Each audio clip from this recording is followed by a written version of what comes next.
Reste avec Cheikh Tidiane Diaw.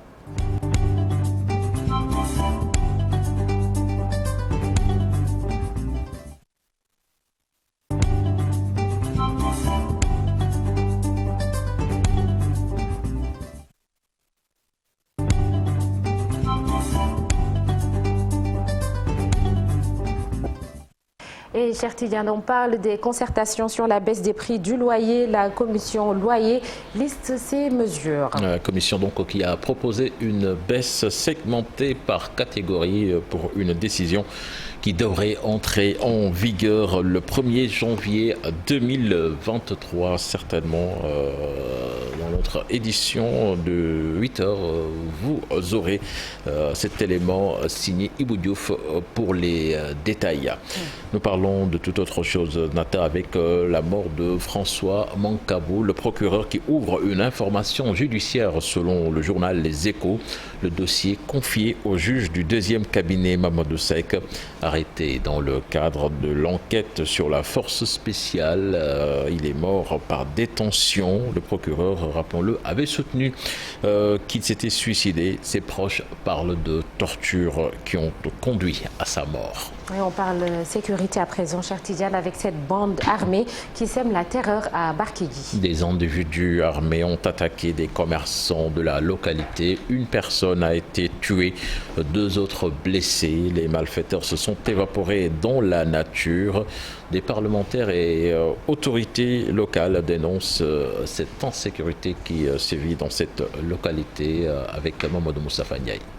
9h et 20h que les bandits sont venus ici.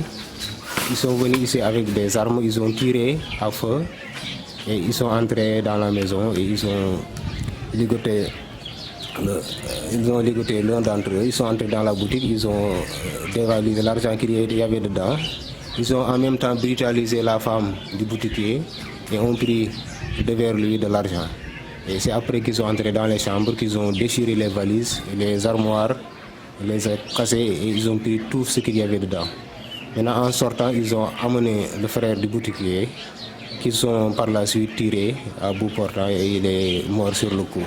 À la suite des attaques terribles qui ont eu lieu dans un village, là où nous sommes actuellement, le village de Diagali, des bandits armés ont attaqué une famille, un grand commerçant très connu dans la zone. Et donc ce sont des événements que nous regrettons beaucoup. Et véritablement, nous présentons nos condoléances à la famille des victimes. Mais en même temps, nous remercions quand même les autorités, la brigade de gendarmerie de Linguère. Malheureusement, les bandits sont volatilisés dans la nature, mais ils feront le nécessaire pour les traquer et pour les retrouver. L'appel que je lance et que je ne cesse de lancer depuis l'hémicycle de l'Assemblée nationale, c'est que l'État prennent en charge la sécurité du département de Linguère. C'est un département à la géographie particulière. C'est un département très vaste, composé de 19 communes. Une brigade avec un personnel insuffisant ne peut pas sécuriser tout cet espace-là. C'est pourquoi nous avions demandé que dans les grands centres urbains, que ce soit Linguère ou Dara, que des commissariats de police soient implantés pour que la gendarmerie nationale soit déployée au niveau des communes rurales pour assurer la sécurité. De la commune, c'est un village donc de la commune de Darou Khoudoss. Sur place, son gérant, rappelons-le, c'est un gérant d'auberge, avait été sauvagement tué, sa femme violée. Tous les jeunes du village avaient été arrêtés et détenus à la maison d'arrêt de correction de Thiès. Cela fait plus d'1 an. Leurs parents crient au secours pour eux. Ils disent qu'ils ont été arrêtés injustement. Ils réclament justice et interpellent les organisations des droits de l'homme dans cet élément signé Cheikh Anta Diop et Seyla Tir. Darou Ndoye, un village niché au cœur de la commune de Darou Khoudoss, un gérant d'une auberge avait été sauvagement tué, sa femme violée. Beaucoup de jeunes du village avaient été arrêtés. Cela fait 1 an, 1 mois. Ces jeunes sont toujours détenus à la maison d'arrêt et de correction de Thiès. Leurs parents, très en colère, ont tenu une assemblée générale pour déplorer cette situation. Pour eux, tous ces jeunes arrêtés sont des innocents. Boy bi 15 ans la am mom lañu def escalier pour jéem japp boy yi te gone boko sonalé mak sax boko sonalé yor na coono yi mun na wax lu mu xamut. Le premier jour, ils sont venus ici dans le village, ils ont arrêté un jeune âgé de 15 ans. Le gosse a servi d'escalier pour arrêter tous les autres jeunes du village. Et nous demandons aux organisations des droits de l'homme de nous venir en aide.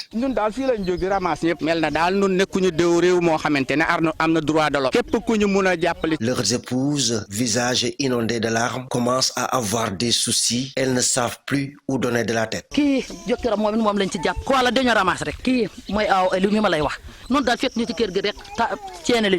Regardez toutes ces filles qui pleurent. Leurs maris sont arrêtés. Depuis 1 an, 1 mois, ils sont en prison à Thiès. Ne pouvant pas supporter les souffrances de ces familles, l'imam du village a formulé des prières pour que ces jeunes soient acquittés. Et puis Nathan, nous revenons sur ces concertations sur le loyer avec la commission qui a proposé une baisse segmentée par catégorie pour une décision qui devrait entrer en vigueur le 1er janvier 2023. On voit cela avec Ibou Diouf.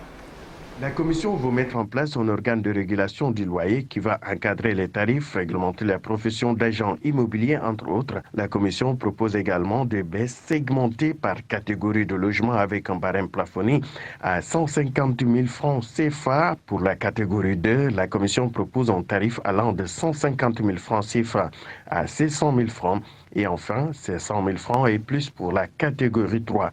Une décision qui, selon la Commission, devrait faire incessamment l'objet d'un décret présidentiel afin qu'elle soit applicable au 1er janvier. Nous en reparlerons tout à l'heure dans l'actu commenté. Voilà, Sornanata, c'était donc là l'essentiel de l'actu nationale de ce matin. Et l'actualité nationale revient tout à l'heure. Ce sera en Wolof et sous forme de brève dans la rubrique Un jour au Sénégal, un jour dans le monde. Retour sur le tête-à-tête entre le président de la République, Macky Sall, et son prédécesseur, Maître Abdoulaye Wade. C'était le 12 octobre 2019, quelques jours seulement après l'inauguration de la mosquée Massalikul Jinan, en présence du Khalife général des Mourides, Serigne Mountakha Bachir Mbacké. Et puis la contribution des femmes dans l'économie du Sénégal, les chiffres. Marcel Farba Maroun sera là pour nous donner les détails. Et aujourd'hui, on espère retrouver Khady Pen pour la rubrique De quoi est-il le nom et découvrir un endroit de Dakar. Tout de suite, l'actualité internationale avec Ibou Diouf.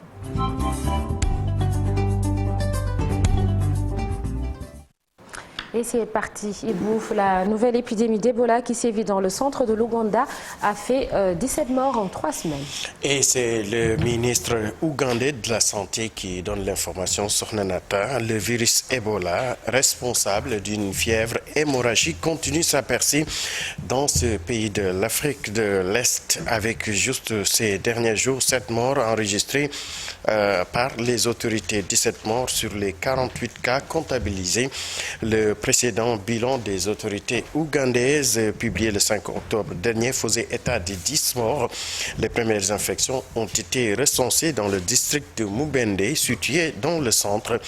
Puis, le virus s'est répandu dans les districts voisins de Kassanda et de Kagadi. Glissement terrain au Venezuela. Le président Maduro a évoqué hier mardi un bilan d'une centaine de morts, dont ce glissement à Las Taeras, c'est dans le nord-ouest et même du centre du Venezuela. 39 corps ont été déjà récupérés, a-t-il déclaré à la télévision d'État Vivive.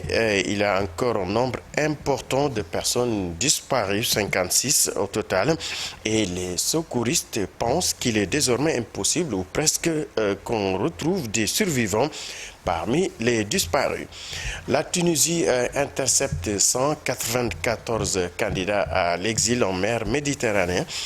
Dans un communiqué diffusé hier, le ministère tunisien de la Défense indique qu'au cours du week-end, il a fallu 9 opérations différentes pour intercepter ces candidats à l'exil en route qui tentaient de rejoindre l'Europe par la mer. Parmi eux figurent 118 Tunisiens et 76 personnes originaires de l'Afrique subsaharienne, avec une tranche d'âge située entre 2 à 49 ans. 8 corps donc ont été repêchés au large de Zarsis, c'est dans le sud-ouest de la Tunisie. Parlons à présent économie avec la dette. Le programme des Nations Unies pour le développement, le PNUD, s'est joint hier mardi au concert d'institutions et d'organisations caritatives avertissant qu'une grave crise de la dette est en train de s'installer dans les régions les plus pauvres du monde. Dans un nouveau rapport, le PNUD estime que 54 pays représentant plus de la moitié donc des personnes les plus pauvres du monde ont désormais besoin d'un allègement immédiat de leurs dettes pour éviter la pauvreté encore plus extrême et leur donner une chance de faire face au changement climatique. Au Royaume-Uni, le roi Charles III sera couronné le 6 mai 2023 à la Baie Westminster Palais, aux côtés de son épouse, la reine consort Camilla, lors d'une cérémonie tournée vers l'avenir, a annoncé hier le palais de Buckingham. Le couronnement reflètera le rôle du monarque aujourd'hui et sera tourné vers l'avenir tout en étant enraciné dans la longue tradition et la pompe de la monarchie, a précisé le palais de Buckingham dans un communiqué 8 mois après le décès de la reine Elisabeth II qui s'est éteint le 8 septembre dernier. Et pour terminer, Sornanata, nécrologie, le cinéma perd une actrice oscarisée, le petit écran perd donc une icône. L'actrice britannique Angela Lansbury, connue pour son rôle d'écrivaine détective dans la série Arabesque, est morte à l'âge de 96 ans, a annoncé sa famille hier. Elle est morte paisiblement dans son sommeil chez elle à Los Angeles, précise donc le communiqué. La série américaine Arabesque, dans laquelle elle campait une périclitante auteur de romans et policier capable de se convertir en détective amateur et à ses heures perdues, lui avait valu donc ses 6 Golden Globes. Sornanata. Jim Carrey, merci beaucoup Ibou Diouf pour cette note de culture. Pour boucler la page internationale, rendez-vous tout à l'heure. Et n'oubliez pas la météo avec Oumé Samb. Et dans la seconde partie de l'émission, comme tous les mercredis, Aïssatou Diop Fall sera là pour la chronique. Le mauvais scénario de Macky et les mauvais contes de Mimi, ce sera le sujet de la chronique. Et nous recevrons Maïssa Babou, économiste, aux alentours de 8h50. Tout de suite, la revue des unes des journaux. Et vous l'avez deviné, c'est avec El Hadj Malick Thiandoum.